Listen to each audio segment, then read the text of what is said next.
Hey guys, what's happening? So for this one, we are hopping into Blood Hunt, and Marvel's claiming this event to be their bloodiest one yet. And I gotta admit, when I saw that, I was like, okay, we'll see. Because Carnage and the Sentry have set the bar pretty high. But nonetheless, if you enjoyed these videos, make sure to drop a like, subscribe if you're new to the channel, and don't forget to hit that bell up top to get all notifications so we can squad up in the comments for the first hour. Alright, so jumping right into Blood Hunt, we start off with the chaos going full tilt, and that's mainly because going into this event, we begin with the countdown to Sun Death, which is a single moment where a number of Dark Force users all became portals to the Dark Force dimension and released that energy into the upper atmosphere, all at the same time, blocking out the sun, hence the name Sun Death. But prior to us seeing this now in Blood Hunt issue 1, this was shown as a bit of a teaser for Free Comic Book Day, as well as more recently in Vengeance of the Moon Knight issue 5, as a way of teasing the event while also showing us the scale of how this is happening all over the world, so naturally it's going to tie in to other series like Amazing Spider-Man, Venom, and Doctor Strange, in addition to the main Blood Hunt series and the one-shots that are coming along with it. But at this point, when the countdown to Sun Death ends, we're given a brief monologue from the person who's responsible for all of this, who we'll see revealed in a little bit. But right here they say, "This is how the world ends. This is my work. This has always been my work. And after so very long, I will complete it." Which again, that's just to set us up for the big baddie, but we'll get to that. But just after this, from here we start seeing the clock go up, where now a little bit over 15 minutes after Sun Death, we see Iron Man reaching out to Scarlet Witch as the two of them are trying to figure out what's going on, because Tony's checking this out from high up, while Wanda's taking a closer look on the ground. And right here, she's able to tell rather quickly what we knew heading into this, because as she approaches what used to be Marcus Daniels, aka Blackout, she's able to tell right away that this guy's been turned into a portal to the Dark Force dimension, as the Dark Force energy is just spewing out of him. And Tony's getting the same reports from all over, because in other locations, superhumans like Darkstar, Dusk, Silhouette, Cloak, all Dark Force users have had the same thing happen to them. And so for a moment here, Tony asks Wanda if she's able to just close them all up using her magic, so she just gives him a very sarcastic response by telling him certainly, and when I'm done, perhaps I'll go punch out Galactus. Which is actually hilarious, because for the past 15-20 years, the number of times Galactus has been killed or defeated, just to show how powerful someone else is, it's gotten out of hand.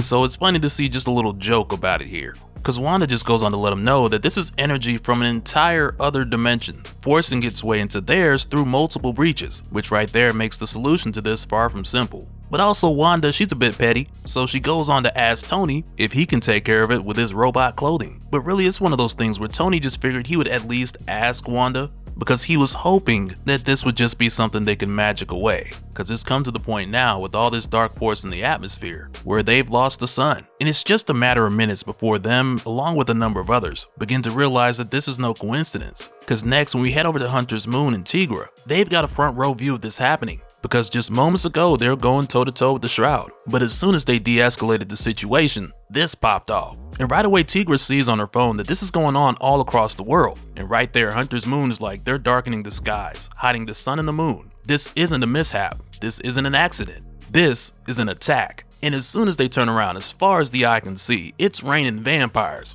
And from here, when we head across the globe, we're shown that it's bad everywhere. Because with no sunlight, all the vampires is outside and given free reign since the sun's no longer a problem. But we also get a look at something really interesting, because for a moment here we head over to Latveria, where we see a couple of guys racing towards the border to get into Latveria, with the two of them being chased by some vampires. And as soon as they cross the border, one of them falls, of course. But the two vampires following them, as soon as they step across that line into Latveria, they're incinerated. And this is how we find out that Dr. Doom, he's already taken precautions to secure the border. But to take it a step further, he makes sure to take care of these people looking for shelter and safety, while referring to them as his new subjects, because he knows that loyalty will stem naturally from gratitude. And as we know, Dr. Doom ain't out here doing something for nothing. And just after this, we head back to the US in Brooklyn, where we find Miles Morales killing the vampire with his bioelectric construct. And for a moment here, Miles is like, man, this is looking bad. Vampires are everywhere. Man, what will Blade do? And it's right then when Blade just shows up, which in a way kind of makes it feel like Blade's been standing there for a minute, but nonetheless he ends up telling Miles things are looking bad, but he's got a plan. And it's not just down to what he would do. So Blade tells Miles that he has something he needs Miles to do, though we're not told exactly what that is at the moment. And next, when we head over to the Avengers, who've all got vampires covering them from head to toe. But while they're fighting them off, they're trying to figure out who's behind this, but none of them have a clue, because for one, as far as they're aware, there weren't any substantially obvious events that led up to this point that would have them like, okay, well that's why this is happening. So for a moment here, they just start guessing. So Vision fills them in by letting them know that Dracula is currently unaccounted for. But Sam Wilson, Captain America, is just like, nah, this isn't Dracula. Because it wouldn't make sense for him to do something like this after everything that went into establishing the vampire nation. But while they're fighting off this horde, they get an emergency alert from Blade, with him telling them he's on the run, he's got information, and they need to speak. So he calls for a transport to Impossible City, so they can meet there and he can fill them in. So from here, the heroes make their way to Impossible City, which is the current sentient headquarters of the Avengers. But as soon as they get there, they know they don't have much time, because they're needed back on Earth, and that vampire attack ain't gonna take care of itself. But shortly after they arrive, Blade's truck comes in hot, followed by a psychic attack, and the voice saying the Daywalker couldn't make it, but thank you for inviting us, Avengers. To where then next we're introduced to the Blood Coven, who just hop right out the back of this truck. And all we really know at first is that these guys are a mysterious and very deadly vampire faction, with each of them having very unique and insanely powerful abilities. And at a first glance, it would seem like these guys are being led by Bloodstorm 1, who's a clone of Dracula created by Hydra, but we discover rather quickly that even he's taken orders from someone else, and that someone we'll talk more about in a little while. But as soon as these guys show up, they're letting the Avengers have it, because one of them by the name of Unusual, he goes for Wanda, while another named Damascene is able to cut Thor easily. And after that, he turns around and impales Vision, regardless of the state of his intangible synthesoid molecules. And as if that wasn't enough, when Tony steps in, another one of these guys by the name of Cruel threads his way into Tony's armor, using some sort of living barbed wire. And it's just like, man, everywhere you turn, these guys are outmatched. But we learn from one of them, who goes by the name of Smoke Eater, that Cruel, the barbed wire one, eats pain. Unusual, who we saw attacking Wanda, eats magic. Smoke Eater, right here with all the arms and feet, eats spirits. And the last one, Megrim or Megrim, eats thoughts. So yeah, these guys are a lot more powerful than your average vampire. And for a moment here, when Bloodstorm goes for Sam Wilson, Captain America, he tells Sam, Captain America, you I particularly want. You'll be a fine prize for the Master. When I turn you, you'll be our symbol then, and your species will weep. Which right there just lets us know that this is about more than just killing the Avengers.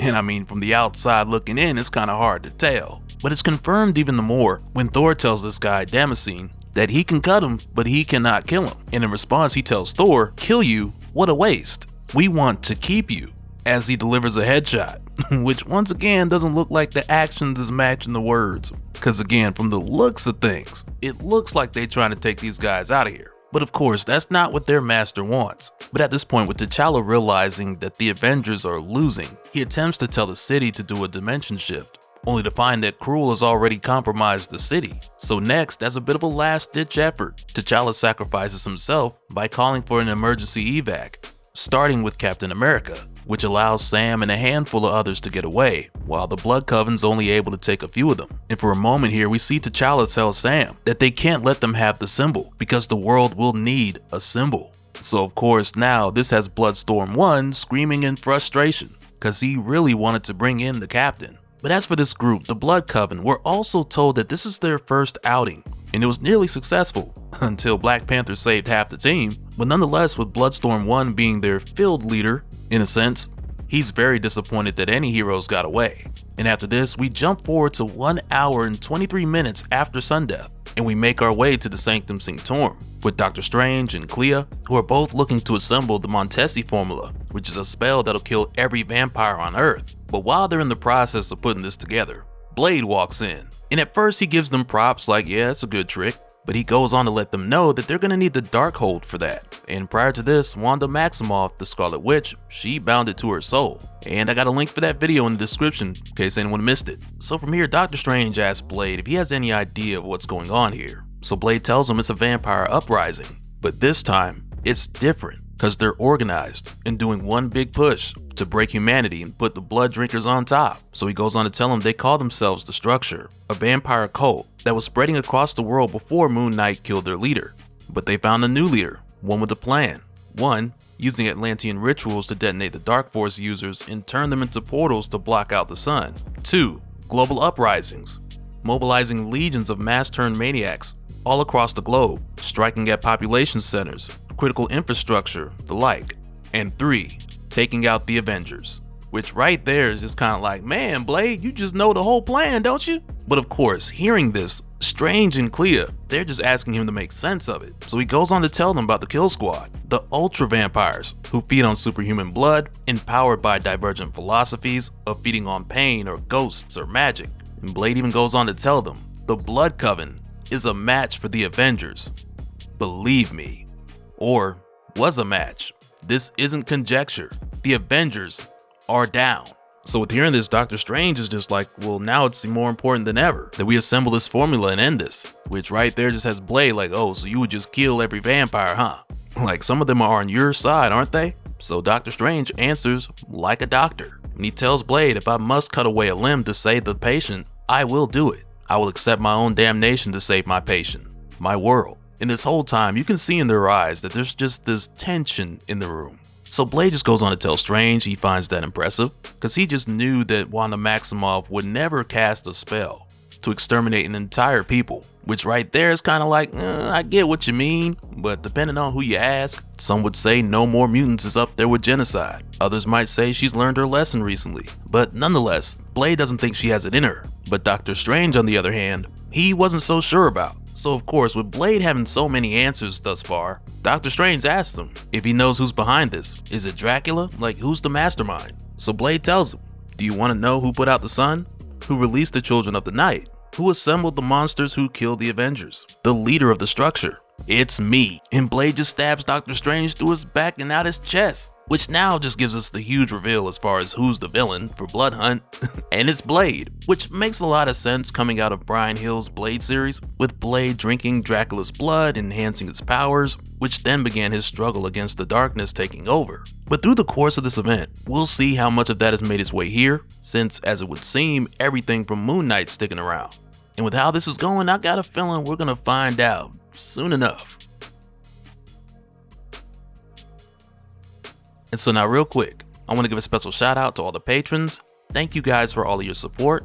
And for anyone who's new here who wants more information on how to support the channel, I got a link below where you can go to patreon.com/dopespill.